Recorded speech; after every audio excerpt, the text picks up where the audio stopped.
Okay guys, so today we're going to be talking about something called stoichiometry. And stoichiometry is just a big fancy term for converting between grams of one element or compound to grams of another element or compound. Now this is super useful because it's how I figure out how much of each reactant I need to mix. If I have 15 grams of one, how many grams of the other do I need? If I have 100 grams of one, how much of the other do I need? Or if I need to make a specific amount of product, how much of each reactant do I need to measure out to be able to do that? So for today, you're going to need this worksheet. You definitely need a periodic table with the masses, and then you're going to need a calculator to be able to follow along and do calculations. Now, because these are 3 steps and it's a lot of math, you're going to want to make sure that you're doing the calculations along with me, and make sure that you get the same answers when you put it into your calculator, so that you can check that you're setting that up correctly, okay? So when we're doing gram to gram conversions, the very first thing I need is a complete balanced chemical equation. So if I look at my chemical equation, I'm starting with 1 Fe on the left, 2 on the right. So I know that I need to multiply that by 2. That fixes my Fe, but it also changes my Cl. I had 3, but I multiplied that by 2, so now I've got 6.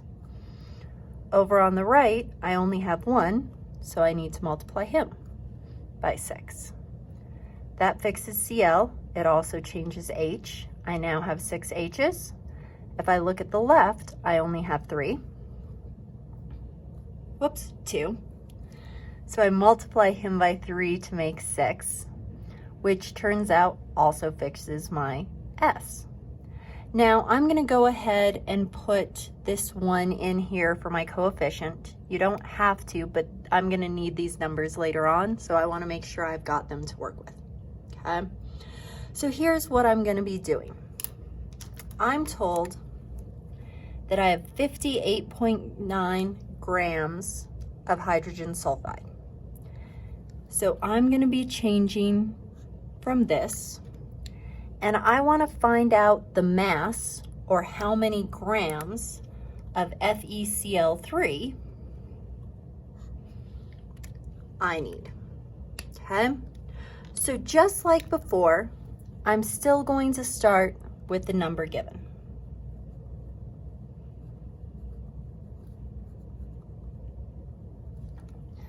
Now, gram to gram conversions are going to be 3 steps always, and it's always the same setup, okay? So I've got grams of H2S, I'm gonna draw my time sign, and I'm gonna draw my line. Because I'm starting with grams,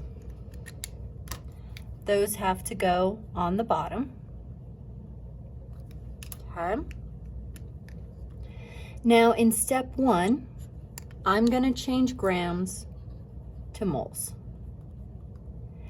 Anytime I see grams, I know I have to look at the periodic table. I'm going to go ahead and show my work up here because I've got room. So I've got hydrogen. Hydrogen has a mass of 1. And in H2S, I've got 2 hydrogens. Okay. S, if I look at the periodic table, has a mass of 32. So 32 plus 2 is 34. Number from the periodic table goes by grams, and I know that the number from the periodic table is always equal to 1 mole. So we've done that before. That's not new. What is new is now I need a second step. So I'm not going to put this in my calculator yet. I'm going to keep going. Well, my grams of H2S went away, and now I've got moles.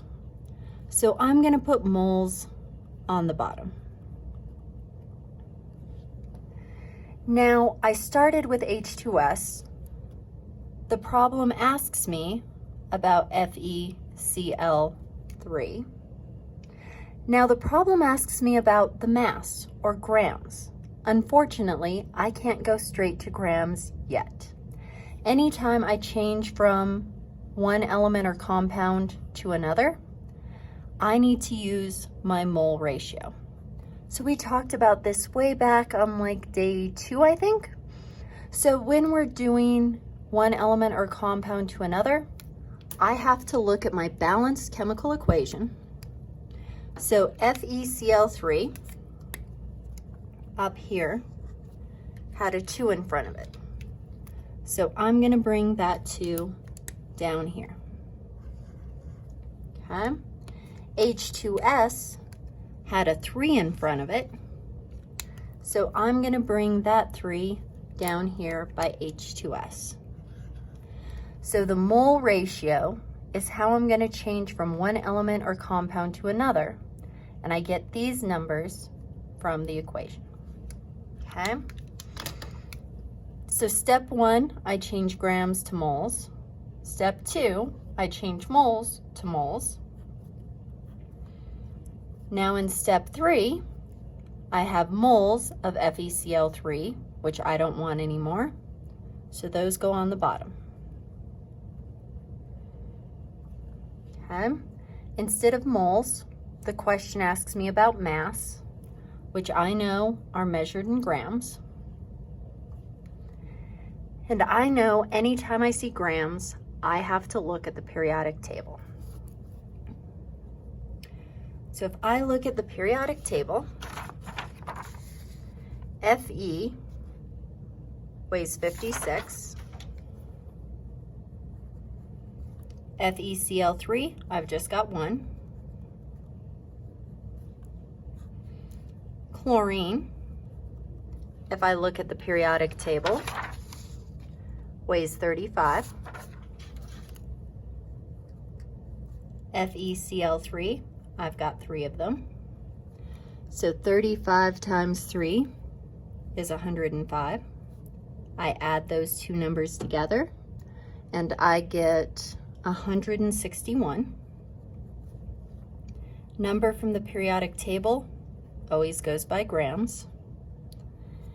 And the number from the periodic table is always equal to 1 mole. Okay? So now I plug this into my calculator. Even though it has a lot of steps, we follow the same rule. Numbers on top, we multiply. Numbers on bottom, we divide.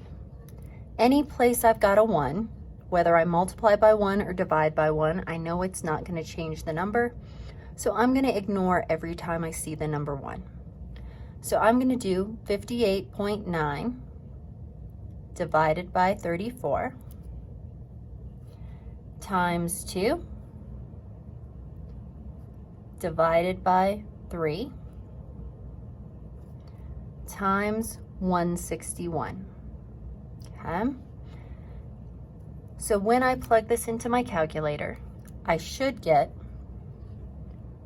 185.94 grams of FeCl3. If you didn't get the same number, try it again. 58.9 divided by 34 times 2 divided by 3 times 161. Make sure you get that same answer in your calculator. Okay? So this is the same process every time. Okay? So if I look at problem 2, I still have 58.9 grams of H2S. This time, instead of FeCl3, I'm changing to Fe2S3. Okay? So I start out the exact same way. I always start with my number given.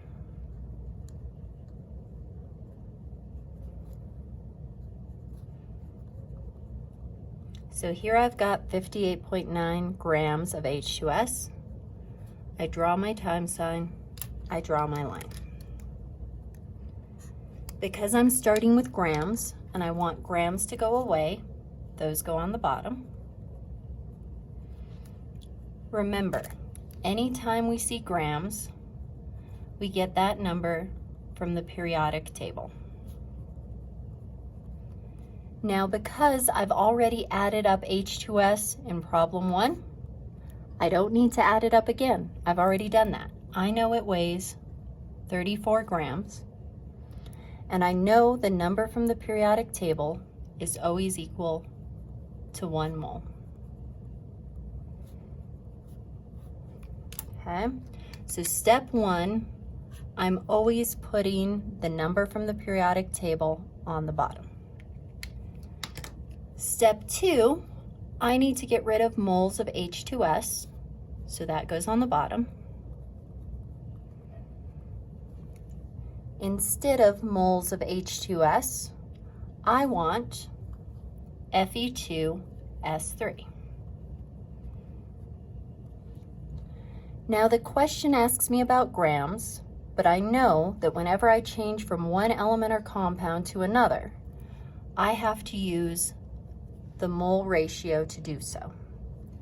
And I know that my moles come from the balanced chemical equation. So Fe2S3 has a 1 in front, so I bring this one down here. H2S had a 3 in front, so I bring that 3 down here. So when I put this in, both of these numbers come from my balanced chemical equation. Okay? That'll get rid of moles of H2S, and it changes to moles of Fe2S3. Last step. I know that I don't want moles of Fe2S3, so that has to go on the bottom. Instead of moles, the question asks me about mass, which I know are grams. And I know that every time I see grams, I have to look at the periodic table. So I've got room up here, so I'm going to add it up there. So I said that Fe on the periodic table weighed 56. This time I've got 2 of them. S, when I looked at the periodic table, I said weighed 32. This time I've got 3 of them. 112 plus 96, I should get 208. The number from the periodic table goes by grams.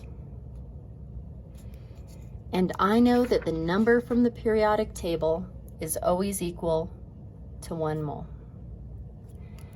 Now when I put this in my calculator, I know that numbers on top I multiply, numbers on bottom I divide, and I'm going to ignore anything that's a 1 because it's not going to change anything. So I've got 58.9 divided by 34 divided by 3 times 208. Now when I put this in my calculator, I should get 120.11 grams of Fe2S3. If you didn't get this same number, then take a couple seconds, try plugging it in your calculator, and check. Now, this is going to be the end of the first video. I'm going to make a second video to go over problems 3 and 4. However, before you start the second video, I want you to try these 2 problems, okay? So balance out this chemical equation first. Once you have a balanced chemical equation, same 3 steps that we did up here. Step 1, you divide by the molar mass for your compound that you're starting with. Step 2, get your numbers from the equation. Step 3, multiply by your new molar mass from the periodic table. Okay, so try number 3 and 4.